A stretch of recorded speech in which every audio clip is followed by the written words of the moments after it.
সুপ্রিয় দর্শক, স্বাগত জানাচ্ছি সম্পাদকীয়তে। সঙ্গে আছি আমি ওমর ফারুক। আমাদের আজকের বিষয় করোনার দশম সপ্তাহে বাংলাদেশ।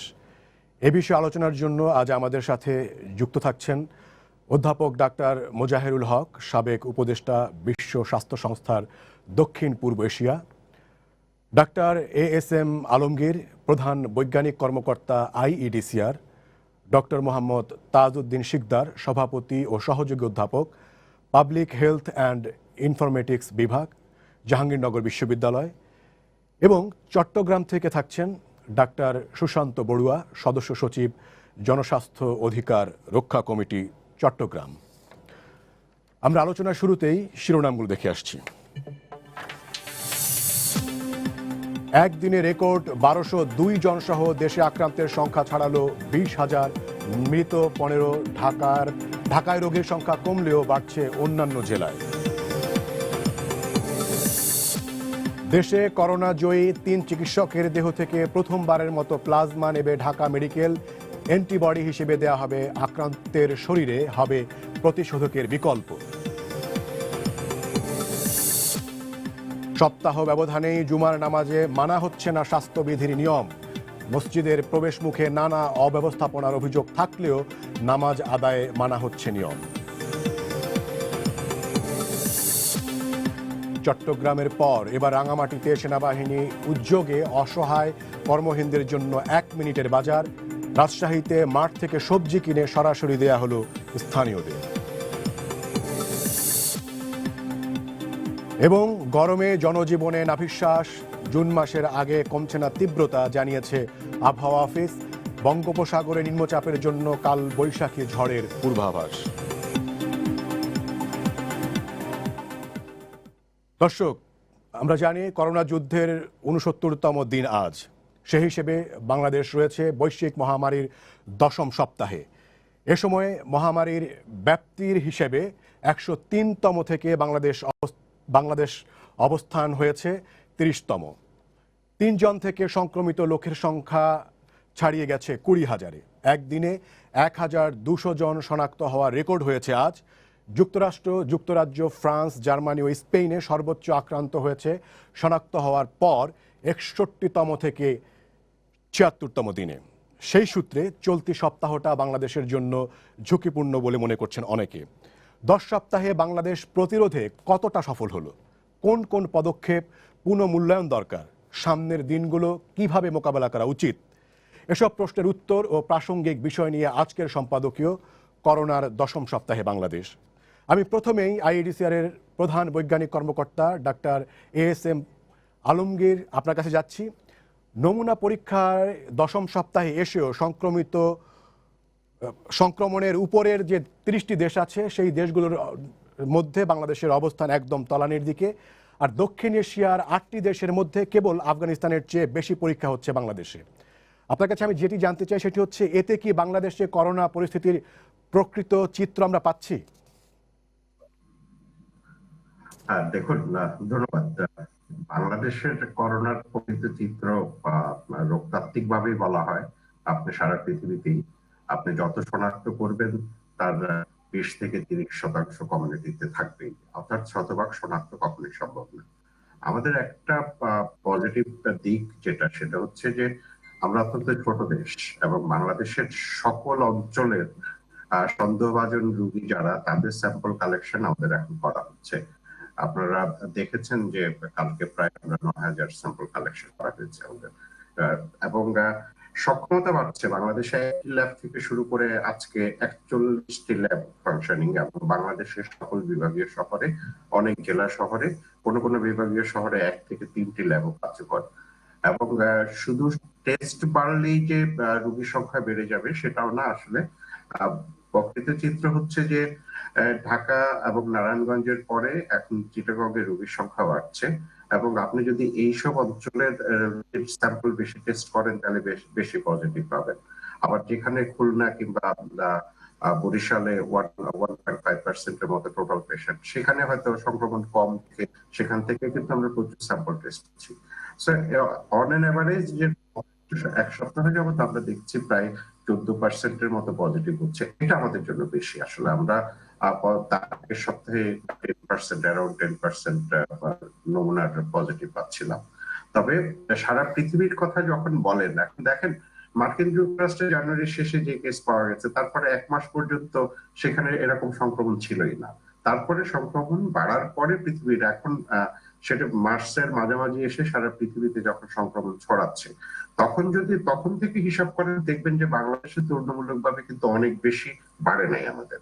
এবং আমাদের প্রথম থেকে লক্ষ্য ছিল যে আমরা যদি এপিডেমিক কার্ভটাকে প্লেটোতে রাখতে পারি, অর্থাৎ একটা লেভেলে রাখতে পারি, এবং সেটা যদি আমরা দীর্ঘদিন রাখতে পারি, তাহলে আমরা যে পিক হয় এক্সপোনেনশিয়াল, যেটা ইউরোপের বহু দেশে হয়েছে বা মার্কিন যুক্তরাষ্ট্রে বা যুক্তরাজ্যে হয়েছে, সেটা থেকে যদি আমরা এই এক্সপোনেনশিয়াল গ্রোথটা কমিয়ে রাখতে পারি, তাহলে হয়তো আমাদের এক ধরনের সামাজিক সংক্রমণটাকে সহনীয় পর্যায়ে রাখতে পারবো।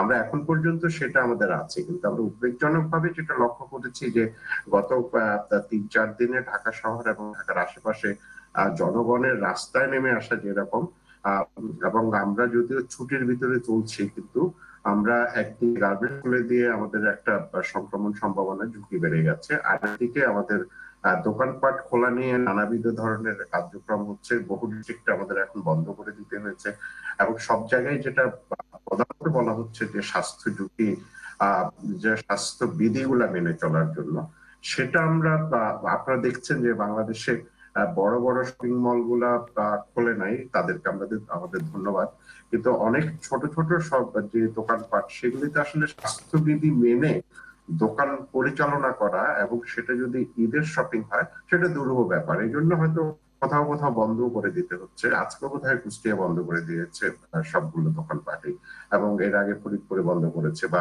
ঢাকা শহরে বিভিন্ন, যেমন বঙ্গবাজার বন্ধ করে দিতে হয়েছে। সো এরকম ভাবে আমাদের একটু মানে শুধু যে সরকার কিংবা দোকান মালিক সমিতি সচেতন হবে, জনগণেরও একটু সচেতন। আমরা যদি একটা ঈদে যদি সংক্রমণের কথা মাথায় চিন্তা রেখে ঈদ শপিংটা বাজারে গিয়ে না করি, আমরা যদি এই ঈদে আমাদের ঈদের যে বাজেট, সেই বাজেটটা আমাদের যে প্রান্তিক জনগোষ্ঠী অত্যন্ত কষ্টে আছেন, যাদের কথা চিন্তা করে দোকানপাট খোলা বা গার্মেন্টস খোলা, আমরা যদি তাদেরকে সহায়তা করি, তাহলে তো সেটাও অনেক বড় ঈদ হবে আমাদের। আর যদি বাংলাদেশের পৃথিবীর অন্যান্য দেশের কথা চিন্তা করেন, তাহলে আমরা কোন পর্যায়ে আছি? এশিয়াতে টেস্ট নিয়ে আসলে নানা রকম বিভ্রান্তি আছে, আমি সেটা নিয়ে বেশি কথা বলতেও চাই না। এবং মলিকুলার বায়োলজির যেই মানের ল্যাবরেটরি করা, সেগুলি খুব দ্রুত করা খুব ডিফিকাল্ট, এবং আপনারা জানেন রিসেন্টলি এই জন্যই আইডিসিআর কে আবার মান নিয়ন্ত্রণের কাজটিও দেওয়া হয়েছে। সো কিন্তু ল্যাব খুললে হবে না, তো ল্যাবের মানও নিয়ন্ত্রণ করতে হবে, এবং আমাদের আগামী 2 সপ্তাহে হয়তো আরো 20টির মতো ল্যাব। ডক্টর আলমগীর, আমি আপনার কাছে আবারও আসবো। আমি অধ্যাপক ডাক্তার মোজাহিরুল হক আপনার কাছে আসতে চাই। এই যে 10টি সপ্তাহ বাংলাদেশ যেভাবে কোভিড যুদ্ধ মোকাবেলা করলো, সেটিকে আপনি কিভাবে মূল্যায়ন করছেন? জি, ধন্যবাদ আপনাকে। আমি আমাদের আলমগীর সাহেবের বক্তব্য শুনছিলাম। উনি বেশ কিছু ভালো কথা বলেছেন, এবং আমি মনে হয় কিছুটা আত্মতৃপ্তির হয়তো সুযোগ আছে সেই কথাগুলিতে। কিন্তু আমি একটু ক্রিটিক্যালি দেখব জিনিসটাকে, কারণ আমি যদি আমার সঠিক অবস্থানটা না জানি, তাহলে আমি সঠিক সিদ্ধান্তও নিতে পারবো না। সেই জায়গায় এসে আমি যে জিনিসটা দেখলাম, উনি যে কথা বলেছেন যে সাউথ ইস্ট এশিয়ার ভিতরে আফগানিস্তানের চেয়ে আমাদের বেশি আছে। আমি আফগানিস্তান পর্যন্ত যাব না, আমি পাকিস্তান থেকেই যদি আসি, পাকিস্তান টেস্ট করে 1,00,143টা, ভারত টেস্ট করে 1,00,134টা, বাংলাদেশ সেখানে করে মাত্র 88টা 1,00,000-এ। সেই জায়গায় আপনি যদি ভুটানকে দেখেন, ভুটান 2,500টা করে, মালদ্বীপ 2,100টা করে। আমি এই এক্সাম্পলটা এই জন্য দিচ্ছি, শ্রীলঙ্কা 188টা করে। তাই মানে আফগানিস্তানের সাথে তুলনা করার দরকার নাই, আমাদের পাশের যদি আমরা তুলনা করি, আশেপাশের, তাহলেও আমরা এমন একটা অবস্থানে আছি যেটা সর্বনিম্ন টেস্ট করি আমরা। উনি আরেকটা সুন্দর কথা বলেছেন আলমগীর সাহেব, যে শুধুমাত্র টেস্টের সুযোগ খুললে হবে না, মানসম্মত খুলতে হবে, এবং মানসম্মত ল্যাবরেটরি ছাড়া যেমন হবে না, আবার মানসম্মত ল্যাবরেটরি খুলতে গেলেও যে দক্ষ জনবলের দরকার আছে, আমাদের সেই দক্ষ জনবলটাও নাই। তো সুতরাং আমাদের প্রথমে যেটা দরকার যে মানসম্মত ল্যাবরেটরির সাথে সাথে মানসম্মত বা দক্ষ আমাদের টেকনোলজিস্টেরও প্রয়োজন আছে, কিন্তু এই জায়গায় আমাদের একটা বড় ঘাটতি আছে। পাশাপাশি আরো যেটা ঘাটতিটার পাশাপাশি আমরা যখনই ল্যাব খুলতে যাব তখন আমাদের নতুন নিয়োগের একটা বিষয় আসতে পারে। তো এইটা আমাদের বোধহয় সরকারকে খুব জরুরি ভিত্তিতে বিবেচনা করতে হবে যে দক্ষতা বৃদ্ধি যারা আছে তাদের মধ্যে, পাশাপাশি নতুন নিয়োগ দিয়ে তাদেরও দক্ষতা সৃষ্টি করা। এইটা বলে আমি যে জায়গাটায় আসতে চাচ্ছি, আসলে আমাদের একটা কোভিড আসার আগেই আমাদের একটা কৌশল ঠিক করা উচিত ছিল, এবং আমি নিশ্চিত যে কোনো একটা কৌশল তো আমাদের আছেই, কিন্তু এই কৌশলগত দিক দিয়ে কৌশলে তাই যদি দুর্বলতা থাকে তাহলে কিন্তু আমরা সফল হতে পারবো না। এখন স্ট্র্যাটেজিক প্ল্যানিং, যেটা কৌশলগত পরিকল্পনা, সেই জায়গায় এসে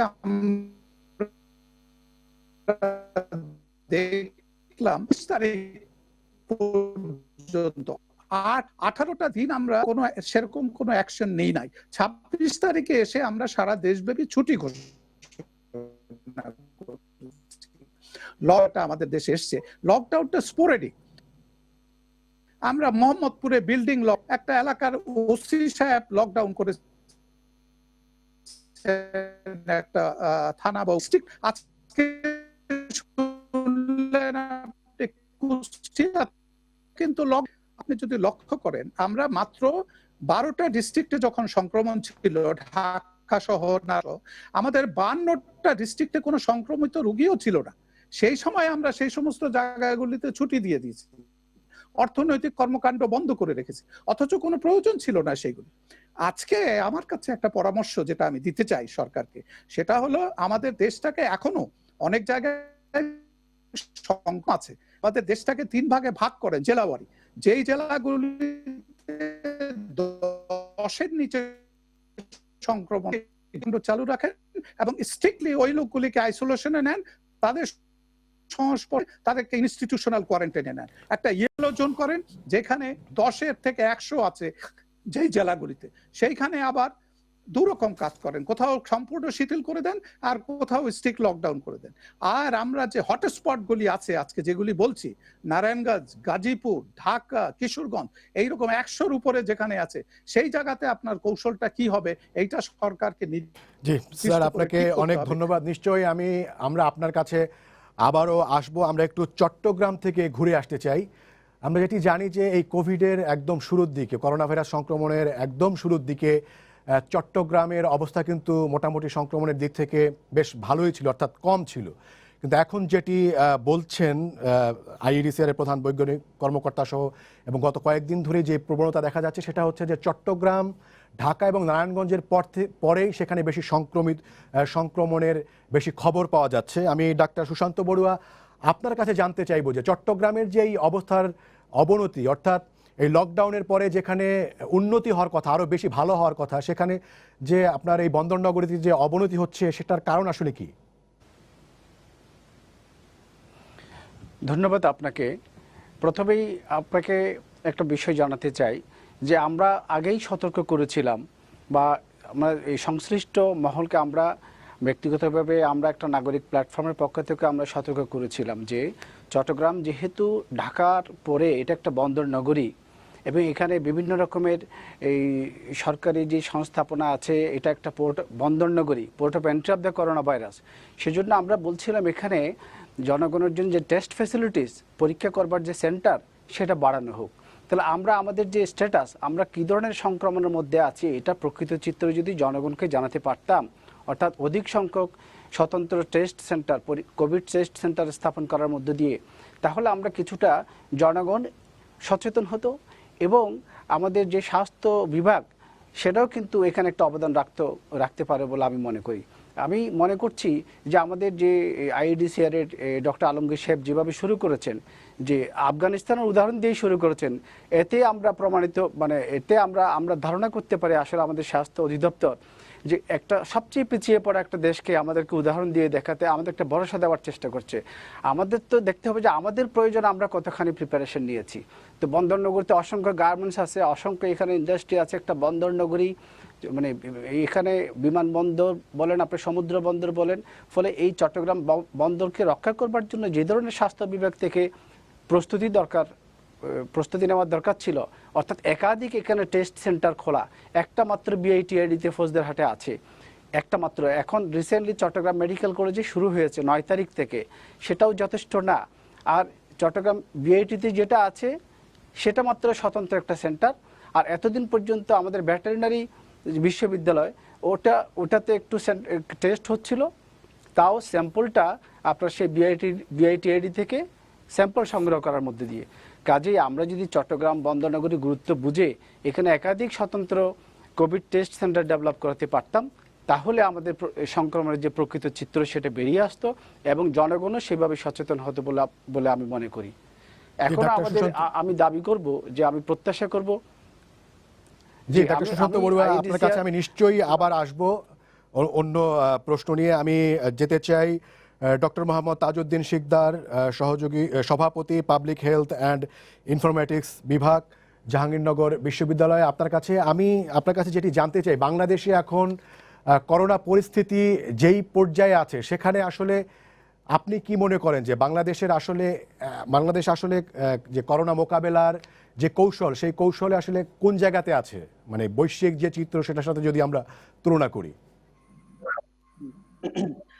ধন্যবাদ আপনাকে। আমি আসলে একটু প্রথম থেকে শুরু করতে চাই। সেটা হলো যখন গত বছর সারা পৃথিবী জুড়ে, চায়না থেকে যখন প্রথম কোভিড-19 ভাইরাসটা ছড়িয়ে পড়লো, আমরা কিন্তু খুব ঢিলেঢালা ভাবে এবং স্বাভাবিকভাবে নিয়েছিলাম। খুব বেশি একটা কনসার্ন ছিলাম না এই ভাইরাসটার বিরুদ্ধে। মার্চের 8 তারিখে যখন ভাইরাসটি প্রথম বাংলাদেশে সংক্রমিত হলো, এরপরে দেখুন, আপনারা দেখবেন যে মাত্র 17 দিনের মাথায় কিন্তু বাংলাদেশ সরকার লকডাউন বা সাধারণ ছুটি ঘোষণা করে। এটি নিঃসন্দেহে একটি ভালো দিক ছিল সরকারের, যেখানে অন্যান্য দেশ স্পেশালি আমেরিকা কিংবা ইউরোপিয়ান কান্ট্রিগুলো কিন্তু লকডাউন ঘোষণা করতে অনেক দেরি করেছিল এবং সেই মূল্য কিন্তু তাদেরকে দিতে হয়েছে এবং এখনো দিতে হচ্ছে। কিন্তু বাংলাদেশ সেখানে খুব দ্রুতই লকডাউন ঘোষণা করে।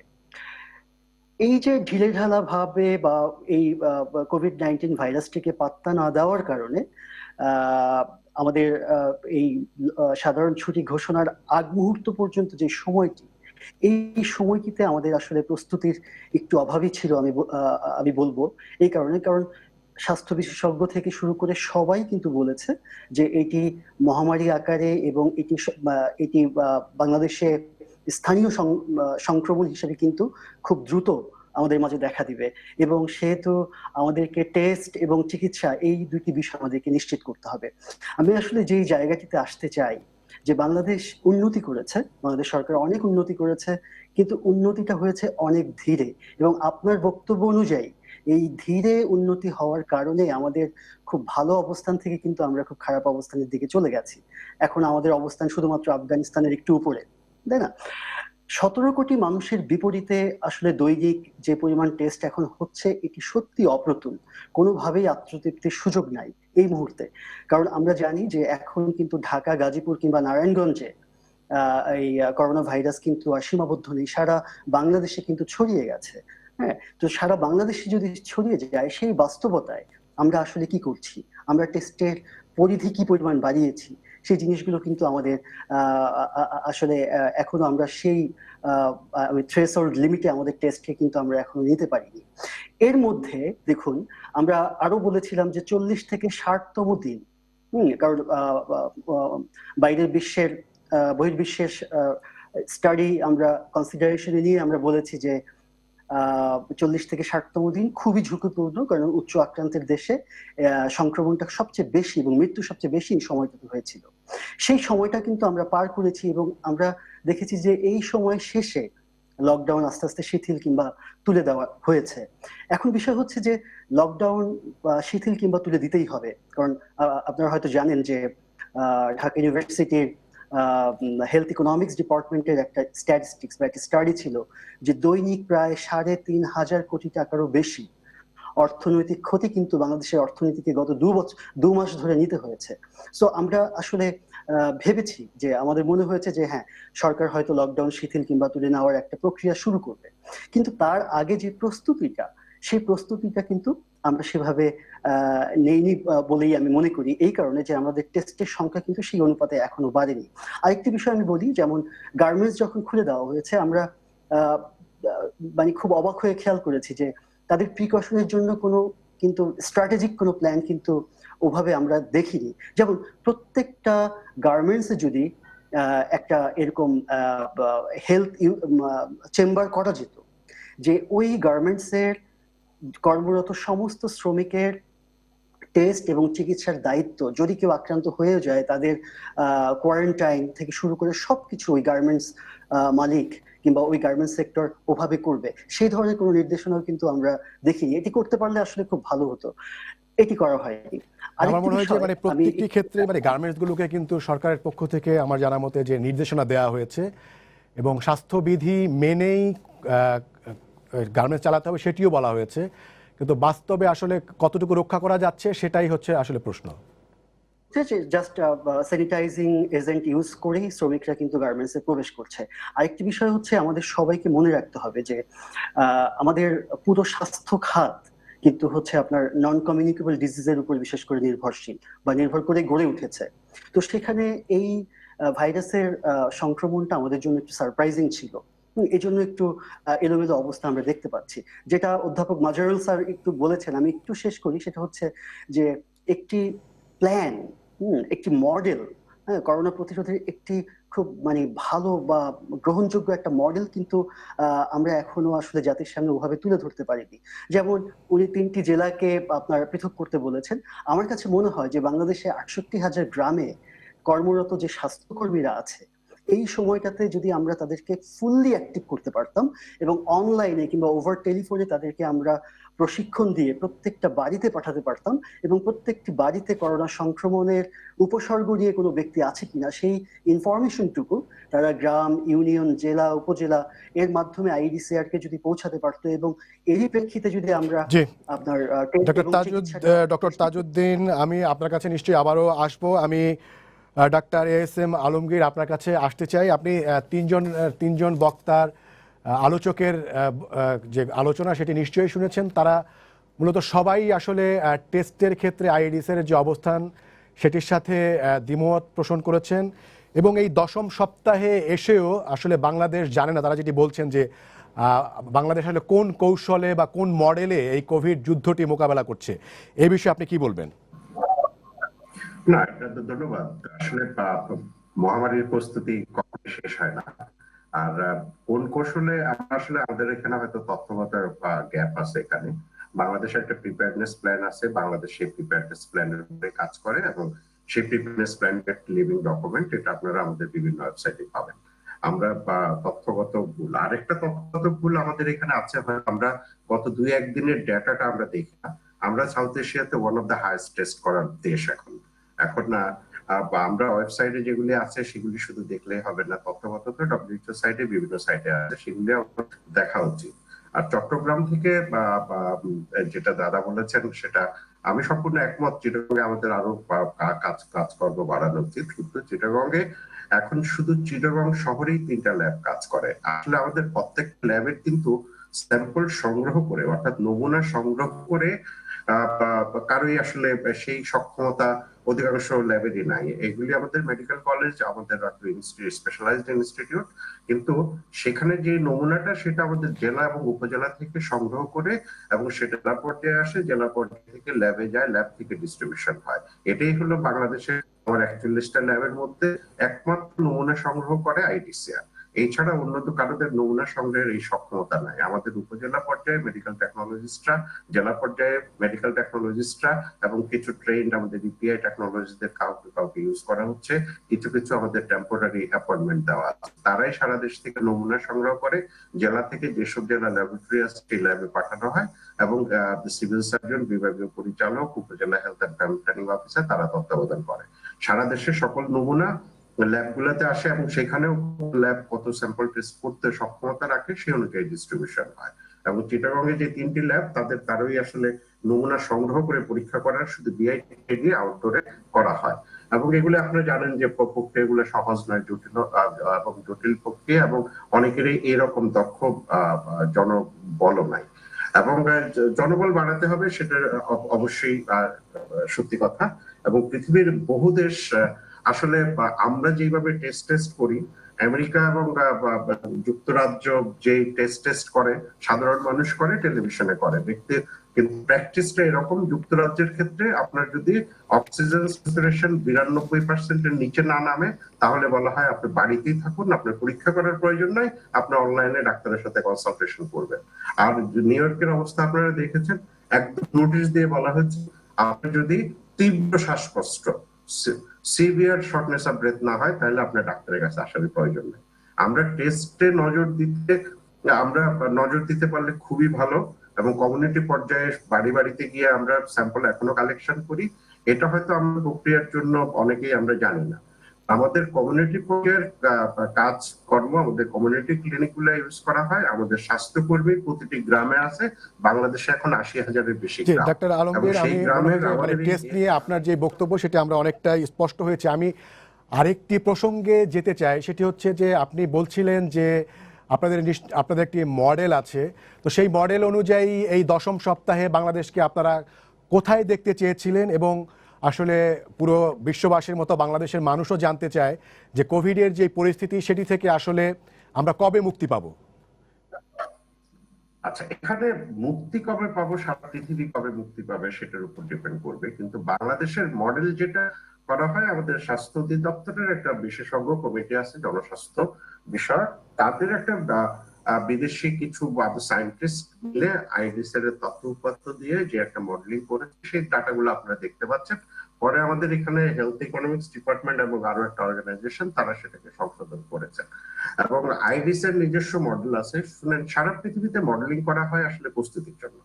এবং আমরা অনেকেই অনেক সময় যেই তথ্যটি প্রকাশ করা উচিত না, অথবা যে তথ্যটি প্রকাশ করা উচিত, আমরা উল্টোটা করি।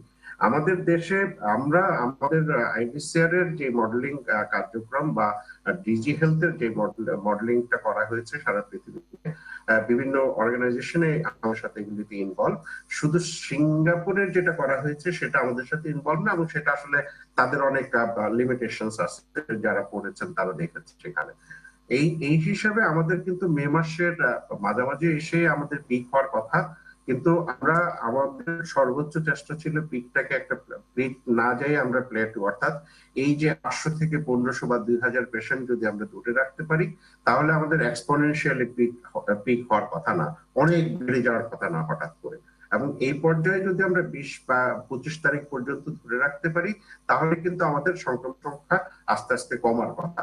কিন্তু এর ভিতর যেই ঘটনাগুলো ঘটে গেছে, বা প্রফেসর মোজাহিদ স্যারও বলেছেন, বা আমাদের জাহাঙ্গীরনগর বিশ্ববিদ্যালয়ের সহকর্মী উনিও বলেছেন, যে এর ভিতর কিছু কিছু জিনিস ঘটে গেছে। কিন্তু ঘটে গেছে এই নয় যে গার্মেন্টস খুলে দেওয়া হয়েছে, গার্মেন্টস মালিকদের সাথে বসে তাদেরকে স্বাস্থ্যবিধির সম্পূর্ণ মানার জন্য এবং সকলকে খুলতে বলা, সীমিত আকারে খুলতে বলা হয়েছে। কিন্তু বাংলাদেশের মতো দেশে দেখেন, যেসব এলাকায় গার্মেন্টস খোলার কথা এবং তাকে বলা হয়েছিল যে যেসব এলাকায় গার্মেন্টস গুলো অবস্থিত, সে তার আশেপাশে শ্রমিক যারা, তারা সেখানে কাজ করবে।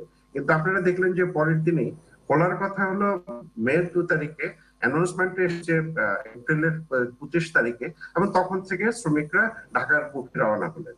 সেখানে আমাদের এক ধরনের বিড়ম্বনা তৈরি হয়েছে, আমাদের ঝুঁকি বেড়েছে। আমাদের দোকান খুলে এইসব ক্ষেত্রে কি মানে আইডিসিআর এর আপত্তি কিংবা পরামর্শ কি নেওয়া হয় না? মানে এইসব ক্ষেত্রে কি আপনারা যারা পলিসি মেক করছেন, কৌশল নির্ধারণ করছেন, তাদেরকে কি আপনারা বলেন না, বা তারা কি আপনাদের কথা শোনে না? আমরা আমাদের স্বাস্থ্য ঝুঁকির যতগুলো ক্ষেত্র আছে সবগুলাই উল্লেখ করি। এবং আমি আপনাদেরকে আরেকটা জিনিস বলি, যদি সুযোগ থাকে, যেহেতু জনগণেরও জানা উচিত, আমাদের সবগুলো প্রফেশনালস গ্রুপ, সাধারণ মানুষ এবং বাড়ি ঘরের মালিক, আমরা যারা বাড়িতে বসবাস করি, সবার জন্যই স্বাস্থ্য অধিদপ্তরের আমাদের বিশেষজ্ঞ কমিটির একটা নির্দেশনা আছে। কিন্তু এবং এটা যেহেতু প্রায় 35 পৃষ্ঠার একটা বই, সেই অনুযায়ী হয়তো অনেকে পড়তে চান না। এটা সম্পূর্ণ বাংলা করা, ইভেন লিফটের ব্যবহার বিধি পর্যন্ত ওখানে উল্লেখ করা আছে, দোকানের আপনি কি করবেন সেগুলো উল্লেখ করা আছে। আমরা এটা স্বাস্থ্য অধিদপ্তরের আমাদের যে ওয়েবসাইট আছে সেখানে এটা অ্যাভেলেবেল। আমি এই সুযোগে আহ্বান করতে চাই, আমাদের সকল ধরনের সকল সাধারণ মানুষের জীবন বিধি নিয়েও এখানে কথা বলা আছে, এবং সবাই মিলে যদি আমরা একটু পড়ে নিই এই জিনিসটা, যার যেটা দরকার সেটা যদি আমরা এখান থেকে পিক করি, তাহলে হয়তো আমাদের এই যে বর্তমান বলেন আর কিছুদিন হয়তো আমরা জুলাই থেকে সংক্রমণ সংখ্যা আমাদের কমবে, কিন্তু জীবন তো পরিবর্তন হয়ে যাবে। এই মহামারীর পরে জীবন তো পরিবর্তন হয়ে যাবে, এবং সবারই আমাদের স্বাস্থ্যবিধি কিছুটা কিছু মেনে চলতেই হবে। যে ডাক্তার আলমগীর, আপনাকে ধন্যবাদ। নিশ্চয়ই আমরা আপনার কাছে আবারও আসব সময় পেলে।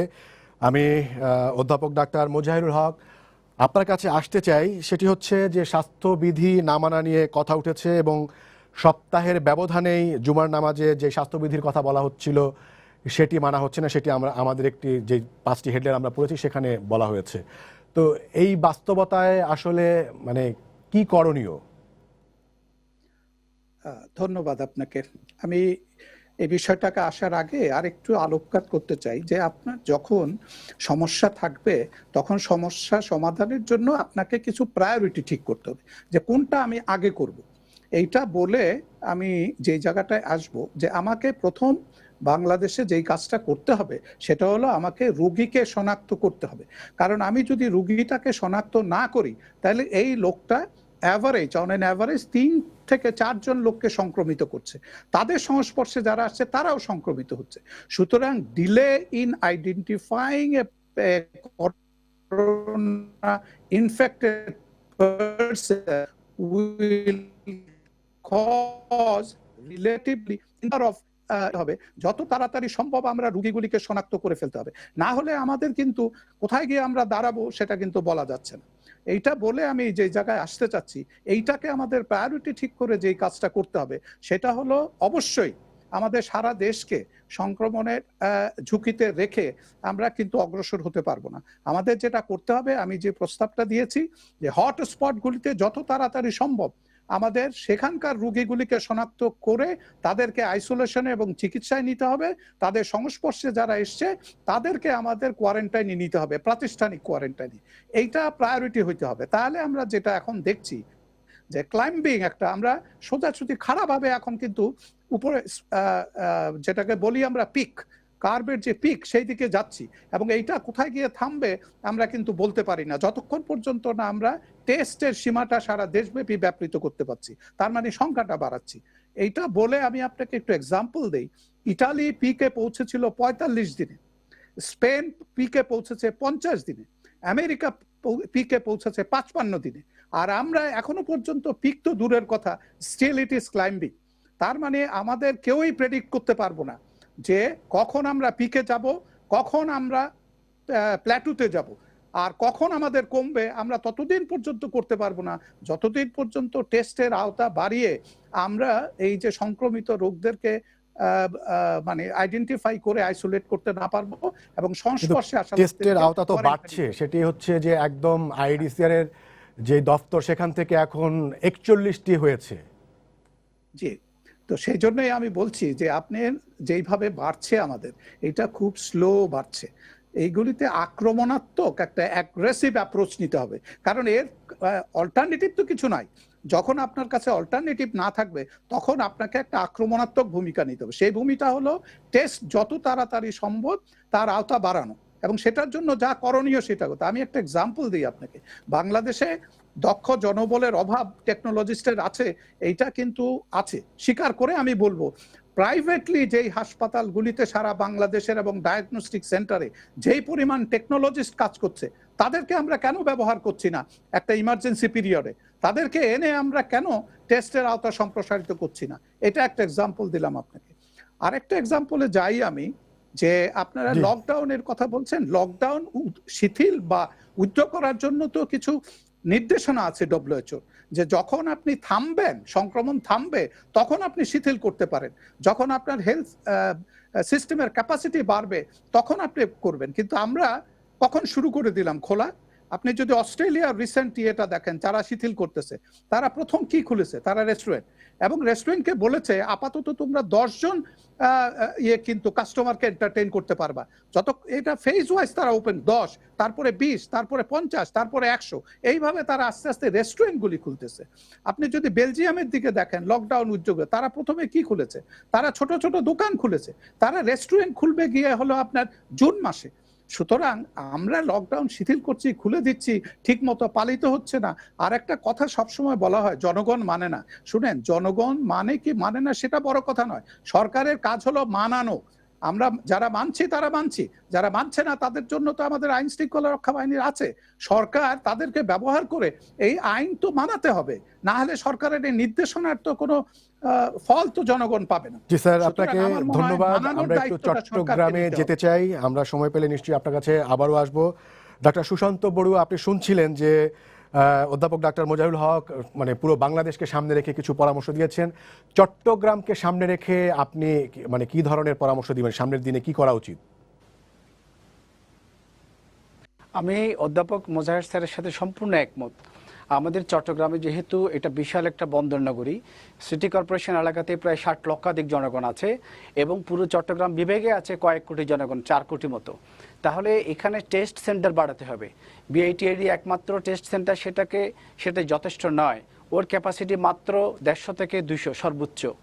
তারপর চট্টগ্রাম মেডিকেল কলেজে হলো প্রায় 100 মতো। ফলে চট্টগ্রামকে যদি নিরাপদ রাখতে হয়, এখানে আরও 4টা থেকে 5টা এরকম টেস্ট সেন্টার বাড়াতে হবে। আমরা যেটা আইডিসির যেটা বলবার চেষ্টা করেছেন যে স্যাম্পল কালেকশন করবার কথা ঘরে ঘরে যেয়ে, আমরা বলছি স্যাম্পল কালেকশন করবার দরকার নেই। এখন চট্টগ্রামের জনগণ সম্পূর্ণ প্রস্তুত, তারা নিজেরাই ওই টেস্ট সেন্টারে যেয়ে তারা স্যাম্পল দিতে প্রস্তুত। শুধু অভাব হলো টেস্ট সেন্টারের। কাজেই চট্টগ্রামকে নিরাপদ করতে গেলে আমি বলবো যে এখানে আরও কয়েকটা স্বতন্ত্র টেস্ট সেন্টার গড়ে তোলা হোক। এবং আরেকটা কথা যেটা বলেছি যে ম্যান পাওয়ারের কথা, আমি মনে করি ম্যান পাওয়ার কোনো সমস্যা নয়। আমাদের তো সরকারি এবং বেসরকারি, এই মুহূর্তে তো সরকারি বেসরকারি ম্যান পাওয়ার চিন্তা করবার দরকার নেই। সরকার যদি একটা রেসপন্সিবিলি একটা স্টেপস নেয় যে আমার যত ডাক্তার আছে, রেজিস্টার্ড ফিজিশিয়ান এবং রেজিস্টার্ড যে সমস্ত টেকনোলজিস্ট আছে, সরকারি হোক আর বেসরকারি হোক, সবাইকে একটা সমন্বিত ব্যবস্থার মধ্যে এনে সরকারি বাজেটে ম্যান পাওয়ার চট্টগ্রামে সাপ্লাই দেওয়া হোক। জি, ডাক্তার সুশান্ত বড়ুয়া, আমাদের হাতে আর খুব বেশি সময় নেই। আমি একদম ছোট করে মিনিট খানেকের জন্য ডক্টর মোহাম্মদ তাজউদ্দিন শিকদার আপনার কাছে যেতে চাই। আপনি একদমই যদি মিনিট খানেক সময়ের মধ্যে বলেন যে মানে হার্ড ইমিউনিটির কথা বলা হয় যে অনেক দেশকে সেদিকে যেতে হবে, তো এই বিষয়ে আপনি কি বলবেন? হার্ড ইমিউনিটি, বাংলাদেশ এখন আসলে যেই অবস্থার দিকে আছে, মাঝে মাঝে মনে হয় যে হ্যাঁ, হয়তো আমরা হার্ড ইমিউনিটির দিকেই যাচ্ছি। কিন্তু হার্ড ইমিউনিটি জিনিসটা আসলে আমাদেরকে একটু বুঝতে হবে, যে যে কোনো একটা সংক্রামক ব্যাধির বিপরীতে হার্ড ইমিউনিটি আসলে কি জিনিস। যেমন একটি জনগোষ্ঠীর অধিকাংশ, 70 থেকে 90% যখন প্রতিরোধী হয়, ইমিউন হয় কোনো একটা ডিজিজের বিরুদ্ধে, তখন কিন্তু হার্ড ইমিউনিটি ওই কান্ট্রি কিংবা ওই অঞ্চল হার্ড ইমিউনিটিতে যায়। কিন্তু বাংলাদেশের কিন্তু সেই সম্ভাবনাটা আসলে এই মুহূর্তে আমি দেখতে পাচ্ছি না। এই কারণ আমরা কমিউনিটি সংক্রমণের প্রকৃত অবস্থাটা এখনো জানি না। যে পরিমাণ টেস্ট হচ্ছে, এই দিয়ে আসলে কমিউনিটি সংক্রমণটা আসলে অ্যাসেস করা খুবই ডিফিকাল্ট। জি, আপনাকে ধন্যবাদ। আমাদের হাতে খুব সময় নেই। অনেক সময় সাপেক্ষ এবং জটিল বিষয় এটি। জি, আপনাকে ধন্যবাদ। আমি ডাক্তার এস এম আলমগীর আপনার কাছে আসতে চাই। আমি যেটি জানতে চাই সেটি হচ্ছে যে এই 10ম সপ্তাহে এসে মানে আপনারা মানে কি পর্যালোচনা করে কি পাচ্ছেন, আসলে আপনাদের যে স্ট্র্যাটেজিক নানা বিষয় নিয়ে আসলে যারা বিশেষজ্ঞ আমাদের প্যানেলে ছিলেন তারা প্রশ্ন তুলেছেন, তো সেই ক্ষেত্রে কি আপনারা কি আপনাদের যে কৌশলগত কোনো পরিবর্তনের কথা ভাবছেন কিনা, নাকি এখন পর্যন্ত আপনারা যেভাবে এই কোভিডের বিরুদ্ধে লড়াই করে যাচ্ছেন সেভাবেই আমরা আপনাদেরকে আগামী দিনে দেখতে পাবো? না, আসলে কৌশলগত পরিবর্তন সারা পৃথিবীতে যেটা পরিবর্তন হয়েছে সেটাই আমাদের। আমি একটু হার্ড ইমিউনিটিও একটু যোগ করে দিই আমাদের। সারা পৃথিবীতে 2টা দেশ চেষ্টা করেছিল, আপনারা জানেন। England is a failure, UK চেষ্টা করেছিল এবং সুইডেনে বুমেরাং হয়ে দেখা দিয়েছে। এবং হার্ড ইমিউনিটির যেটা সবচেয়ে ডিফিকাল্ট কোভিড-19 সেটা হচ্ছে যে আপনার যে অ্যান্টিবডিটা তৈরি হয় সেটা আসলে আপনাকে প্রোটেকশন দেবে কিনা সেটার প্রমাণ এখন কেউ করতে পারেননি। তো এটার হার্ড ইমিউনিটি নিয়ে চিন্তা করাটা খুবই একটা এখন আমাদের জন্য আসলে খুবই প্রিম্যাচিউর একটা চিন্তা হবে। যাই হোক, আরেকটা যেটা কৌশলগত পরিবর্তনে যেটা দেখেন আমাদের চিকিৎসার জন্য যেটা আমাদের একটা টেস্ট করে আমরা সকল মানুষের টেস্ট করব, সেটা বাংলাদেশের 16 কোটি লোকের টেস্ট করব আমরা, এবং কয়দিন পর পর করবো সেটা আমাদের একটা প্ল্যান রাখতে হবে। আমরা যারা টেস্টের কথা বলি আমরা বলি ভালো, কিন্তু প্র্যাকটিক্যালি আমরা যেহেতু ফিল্ডে অনেকেই বহুদিন থেকে আর কাজ করি না, সেই জন্য হয়তো আমাদের থিওরিটিক্যালি আমরা বলতে পারি। বাংলাদেশ সরকার কখনো লকডাউনও ডিক্লেয়ার করে না, এটা খেয়াল করবেন আপনি। বাংলাদেশ সরকার সাধারণ ছুটি ঘোষণা করেছে এবং মানুষকে অনুনয় বিনয় এবং আইন প্রয়োগ করে বলেছে আপনি বাড়িতে থাকুন। আমরা বলি আমরা হার্ড লকডাউন মানি না। ঢাকা শহরে 2 কোটি লোকের শহরে প্রথম দিকে 10 লাখ রাস্তায় দেখলে তো আপনি ভিড় দেখে যেতেন। আমরা এই যে শহরে হাঁটতে পারি না, আপনারা 90% লোকের প্রতি আমরা কৃতজ্ঞতা প্রকাশ করি না, আমরা তাদেরকে ধন্যবাদও দিই না যে তারা এখনো ঘর থেকে বের হয় না। এবং ওই 20% লোক বা 10% লোক নিয়ে আমরা হইচই করি, কিন্তু কিছু লোক এখনো মানে, আমরা অনেকেই এখনো মানি তো হার্ট ইমিউনিটি। আর কৌশলগত পরিবর্তনে এখন আমরা চিকিৎসায় ব্যাপকভাবে যেতে চাই।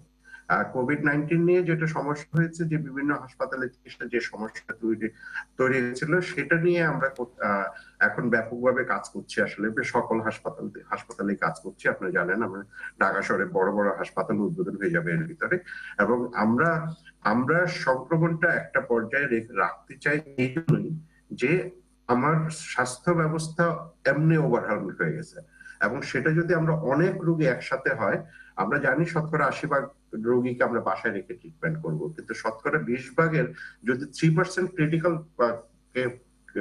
সাপোর্টও লাগে, ক্রিটিক্যাল সেটাও আমাদের জন্য খুবই ডিফিকাল্ট। সো একসাথে অনেক রোগী হয়ে গেলে আমাদের জন্য আসলে বিপদ এবং ঝুঁকি দুটোই অনেক বেশি হয়ে যায়। Doctor S M. আলমগীর, আমাদের সময় একদমই শেষ, আপনার সাথে আমরা থাকতে পারছি না, আমাদেরকে শেষ করতে হচ্ছে। আমি প্রথমেই ধন্যবাদ জানাচ্ছি, চট্টগ্রাম থেকে যুক্ত হয়েছিলেন ডাক্তার সুশান্ত বড়ুয়া আপনাকে। তারপরে ধন্যবাদ জানাই doctor S M. Alamgir, doctor Mohammad Tajuddin Sikdar এবং অধ্যাপক ডাক্তার মোজাহিরুল হক। দর্শক, আপনাদেরও ধন্যবাদ জানাচ্ছি। তবে যাবার আগে সবাইকে বলছি, আমরা যারা লকডাউন মানছি তারা আবারও আমরা এই লকডাউন মান আমাদেরকে জারি রাখতে হবে, ধরে রাখতে হবে, এবং যারা মানছি না তাদেরকে আসলে নিজেদের স্বার্থেই এই লকডাউন বা ঘরে থাকা বা বিশেষ যে ছুটি সেটি ঘরে থাকার জন্য দেওয়া হয়েছে সেটি আমাদেরকে মানতে হবে। আগামীকাল রাত 10টায় আবারও দেখা হবে। শুভরাত্রি।